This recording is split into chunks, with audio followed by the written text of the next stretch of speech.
it gives you more power put into the disc, and it's easier for me to get the timing right. So a few things that I'm really focusing on when I'm saying that you're getting the timing right is your upper body matching your lower body. So if you go to throw the disc and you plant your foot and then you throw, you're essentially just throwing with your arm. So try to get your feet moving at the same speed as your arms. So for me, whenever I do you guys ever hear the word like hit point or release point? So when you're trying to release the disc, that's right when I am putting my foot down, or attempting to. When I find that perfect timing, my foot and my hip and my elbow are all coming through at the same time. That way I'm using all parts of my body at the same time, and every muscle in my body is propelling this disc, not just my arm. Does that make sense? And so another thing that I really focus on is the weight transfer from my back leg into my front leg. So when you're reaching back and you're starting to pull through, I have about, like, on a full drive, I'll have almost 100% of my body weight back here on this leg. And when I'm talking about my foot, my hip, and my elbow coming through, it's now transferring into that right side of my body, or the front part. If you're lefty, I would obviously be to the left side. But and that goes down and down as I'm getting closer to the basket. So then if I only have maybe a 200-foot approach, now it's not 100% of my body weight. Say I'm going to that basket right there. That's your back. I know. But obviously this isn't a full drive, right? Say that basket is 500 feet farther. Of course I have to throw it as hard as I can, right? So I'm going to be really emphasizing how much weight I have back here, and as I'm pushing off into this leg, it's all coming forward at the same time. But now, if it's just right there, I maybe only have like 20-30% of my weight back here, and I'm just barely pushing off. But that should match how far you're trying to throw it. And I think that eliminating variables is I found a lot more success in that, because that's the only thing I'm switching when I'm 200 feet versus when I'm 500 feet. The only thing I'm changing is how much power I'm putting in from that back leg. And I found that the less I'm having to think about, the less things there are to mess up. So that's probably my biggest tips on backhand driving. You want to keep, like, how long do you use it for Q&A? Well, okay, so what we're going to do is we're going to talk a little bit more about this. We're going to talk a little bit more about backhand, and then I'm going to get into the sidearm stuff.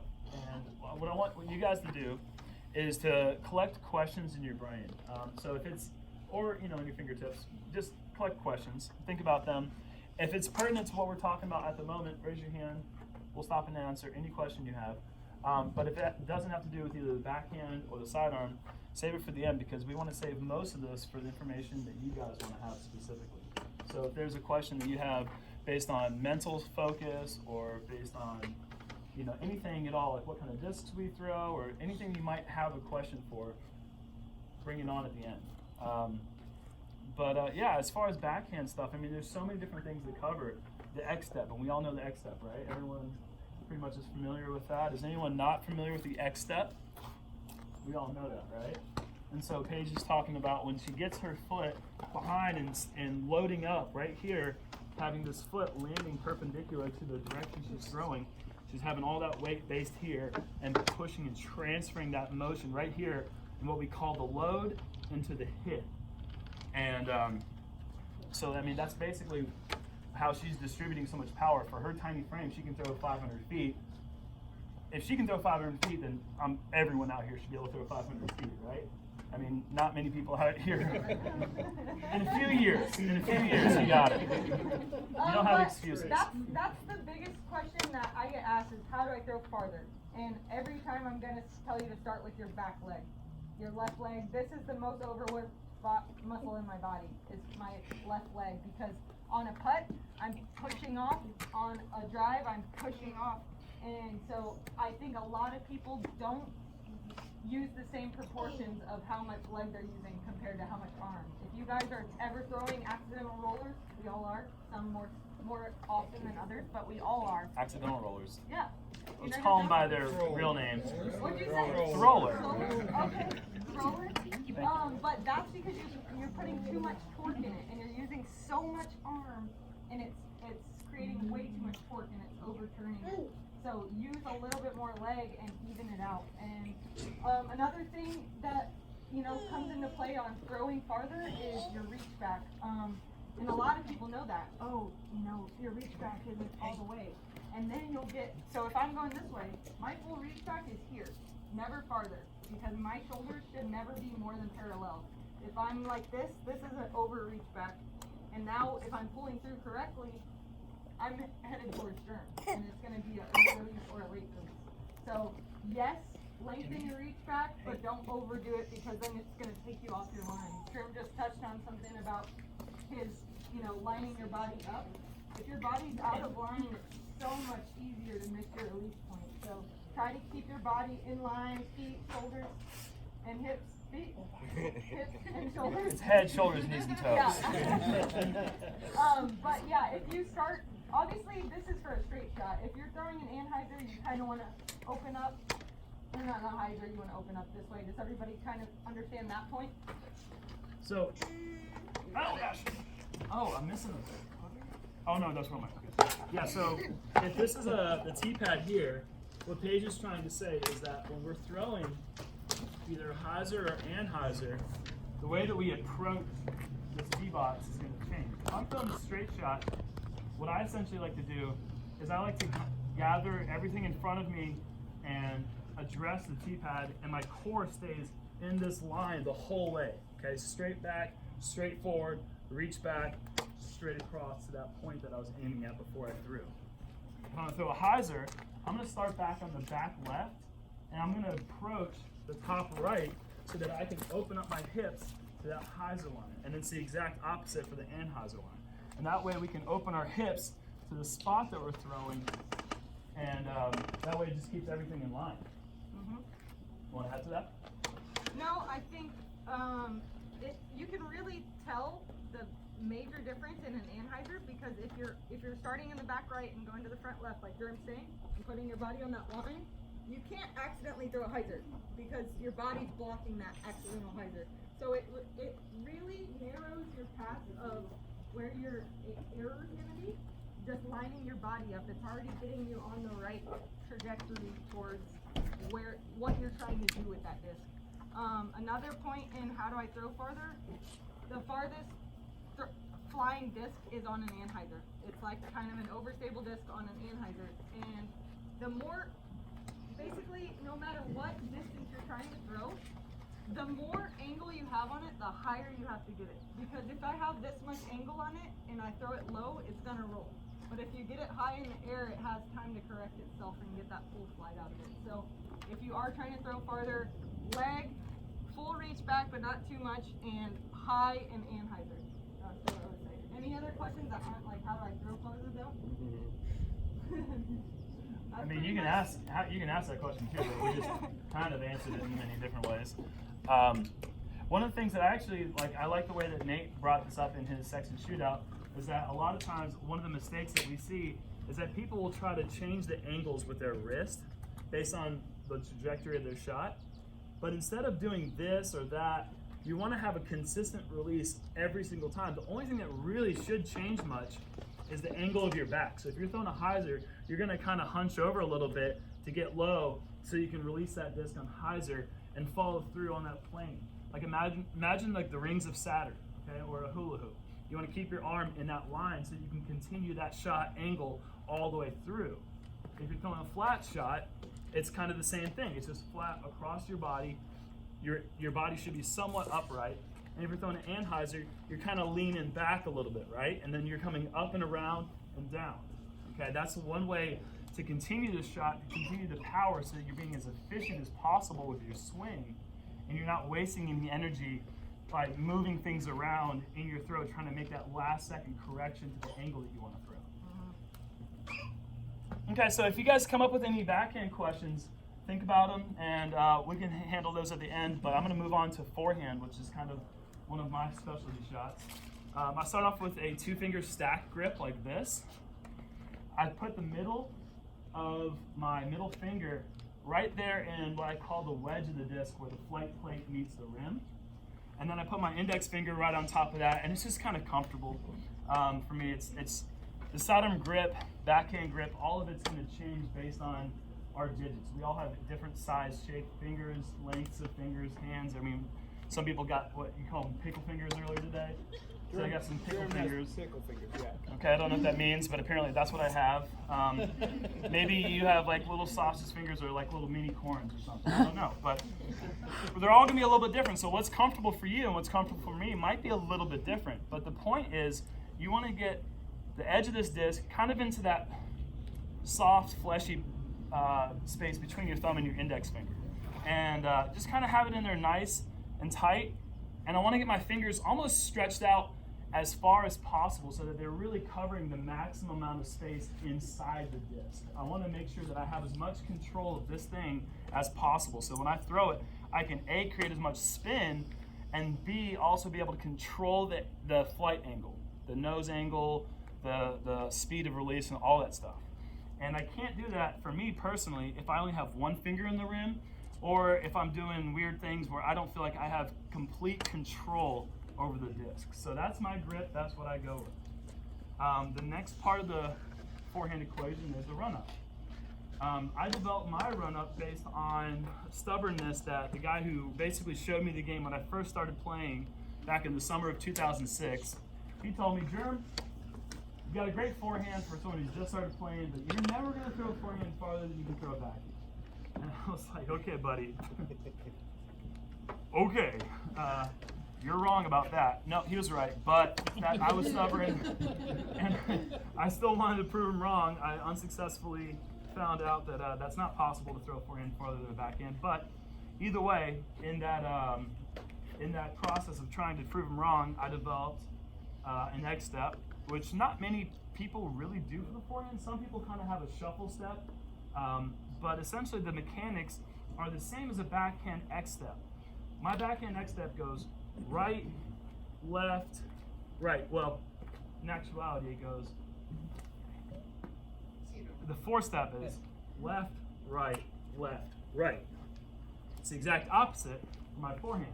I'm going right, left to get my body turned, to get my hips kind of in that perpendicular spot, and then the right foot comes behind the left foot, kind of in a jump to get that right foot planted out far and forward so that I can kind of do the same exact thing with that weight transfer from this back leg and pushing that in and rotating my hips, keeping that elbow close to my hip, as close as possible usually, into that hit right there.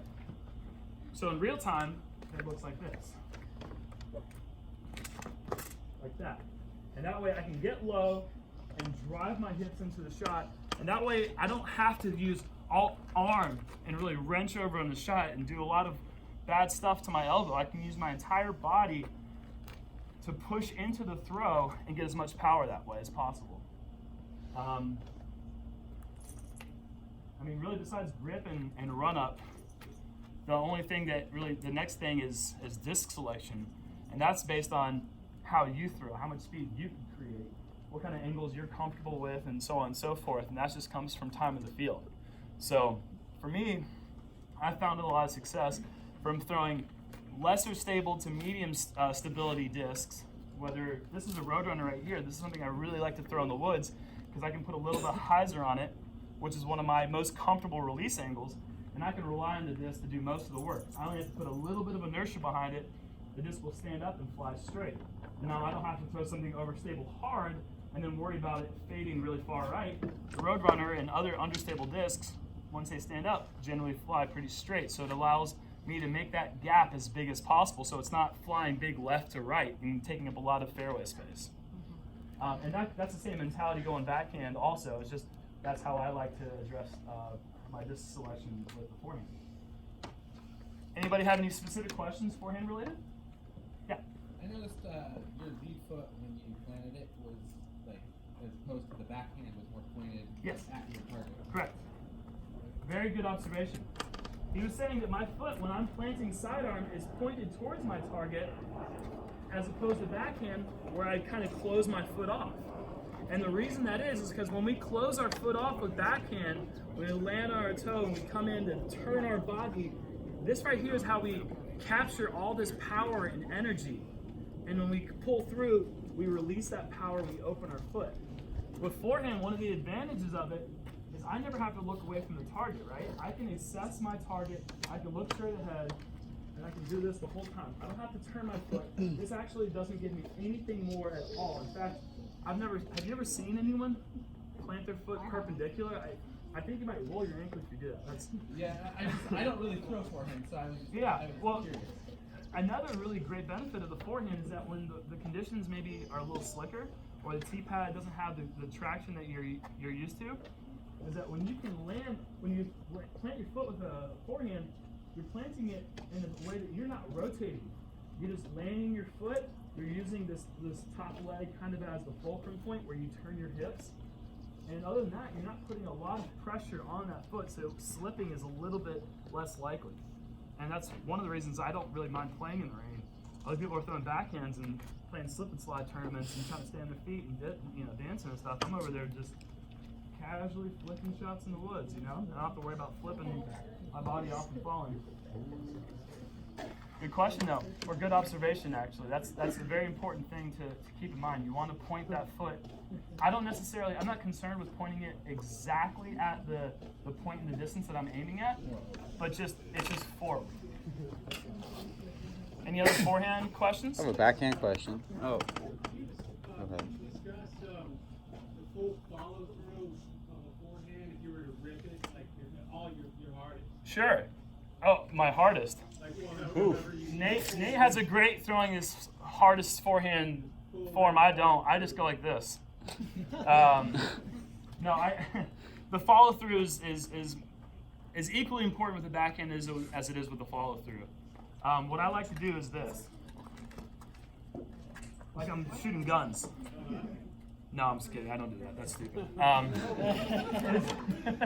It's really important that you don't do that, actually.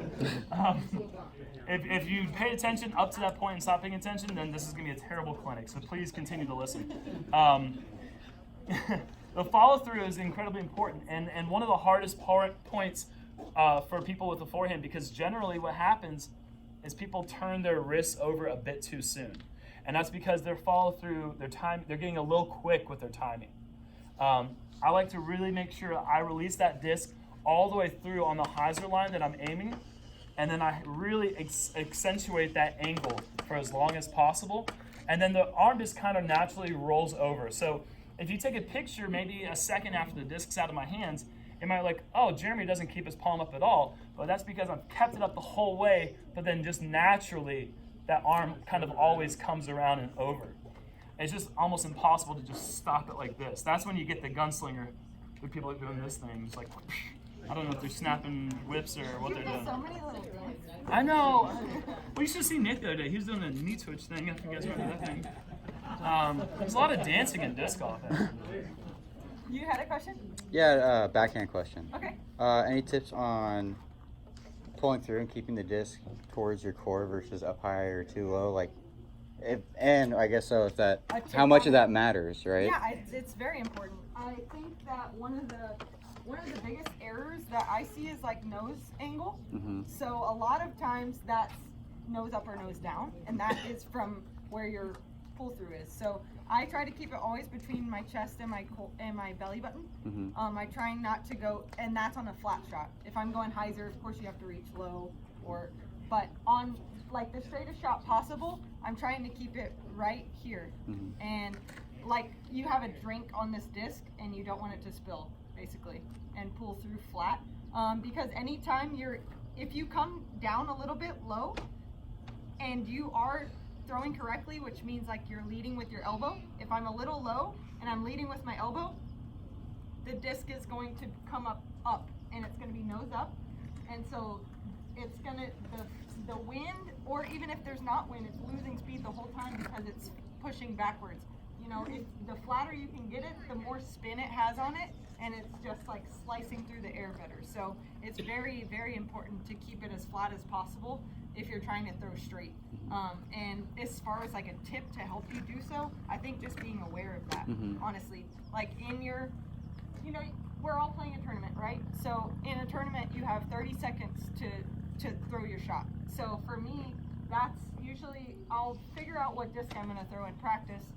So I'm not worried about what disc am I gonna throw. You know, when people take 3 discs up with them to the tee pad, I think that you should already know that by the time you get to the tee pad. So use those 30 seconds for, okay, what angle do I want to throw it on because of this wind or because of the hillsides and stuff like that. And then, like Jerm was kind of touching on earlier, if you're throwing a hyzer, have it on a hyzer that whole time. Don't like do whatever you're doing and then at the last minute put it on a hyzer. You want to keep it the same that you're going to throw it the entire way of the run-up. So as soon as you decide what shot you're going to throw, then think about in those 30 seconds keeping it flat. And even, you know, when you're on the edge of the tee pad kind of doing your little practice thing, practice it coming through flat and just really feel it. I kind of have to like feel it to learn. So I think that's a lot of times what I'm doing on this tee pad before I throw is just, okay, this disc on this angle, here's my reach back, commit to it straight, you know, hard and flat, whatever that is. But when you're on the tee, if that's your common mistake, I would just kind of do this a few times just to kind of feel it and get that repetition down. I think you also gotta like, you have to find where your most comfortable reach point, like where you're coming through your body. Some people like to release it kind of across their belly button. Some people are a little bit higher towards their nipples, but most people are kind of in that little core range right there. I think you want to keep it as consistent as possible. Jules? I'm just kidding. No, I saw you snickering over there. It's like, all right, let's. Man. You want to keep it kind of in this range in your core. So if you're going to throw here, I wouldn't change it much at all for when you're throwing anhyzer or hyzer. Like we said earlier, changing the angle of how much you're leaning is really the main thing. You want to basically pull across your chest the same every time. So you can make those muscles strong and keep that memory, muscle memory as consistent as possible. Cool.